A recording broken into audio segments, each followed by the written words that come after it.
చావల మస్తాన్ రెడ్డిని. హైదరాబాద్లో ఉంటాం. మా ఫ్యామిలీ ధనలక్ష్మి, మా డాటర్ సుధారాణి. ఈ ఆశ్రమం విని లోగడ కూడా హెల్ప్ చేస్తున్నా నేను. ఇది ఒకసారి చూసి దాని వాతావరణం చూసి వెళ్దామని ఇవాళ విజిట్ చేశాము. వీళ్ళు చాలా బాగా చేస్తున్నారు. చాలా చిత్తశుద్ధితోటి మెంటల్లీ స్థితి బాగలేని వాళ్ళకి ఇక్కడ సరైన ట్రీట్మెంట్ జరిగి వాళ్ళని మళ్ళీ స్వస్థలానికి పంపే ఆరోగ్యరీత్యా మంచిగా చేసి వాళ్ళని పంపిస్తున్నారు. కొంతమందికి ఇప్పుడు జరుగుతున్నది. 500-600 మంది తెలుసుకుని అందరూ వచ్చి వీళ్ళని ఆశీర్వదించి తోచిన సహాయం చేసుకోవాలని కోరుకుంటున్నాం.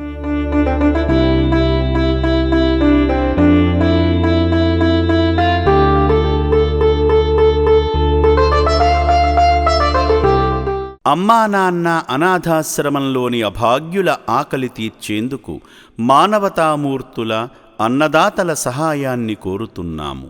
ఈ రక్షణాలయంలో జీవిస్తున్న నిర్భాగ్యులకు 3 పూటలా అన్నదానం చేసేందుకు నిత్యావసర వంట సామగ్రి నిల్వలు సరిపోక ఇబ్బంది అవుతోంది. ఈ స్థితిలో ఆకలి తీర్చే మానవతామూర్తుల సాయం కోసం ఈ అభాగ్యులు ఆశగా చూస్తున్నారు.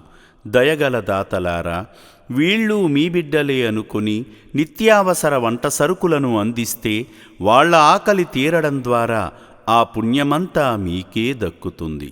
సేవాభావంతో మీరిచ్చే కేజీ బియ్యంతో 4 అభాగ్యులు కడుపు నిండా తింటారు. 3 పూటల 1800 మంది ఆకలి తీర్చాలంటే ఎంత కష్టమో ఒక్కసారి ఆలోచించండి. దయచేసి బియ్యము, పప్పు, నూనె, కూరగాయలు ఇలా ఏదైనా సాయమందించి శ్రీ పుణ్యలింగేశ్వరుని అనుగ్రహానికి పాత్రులు కండి.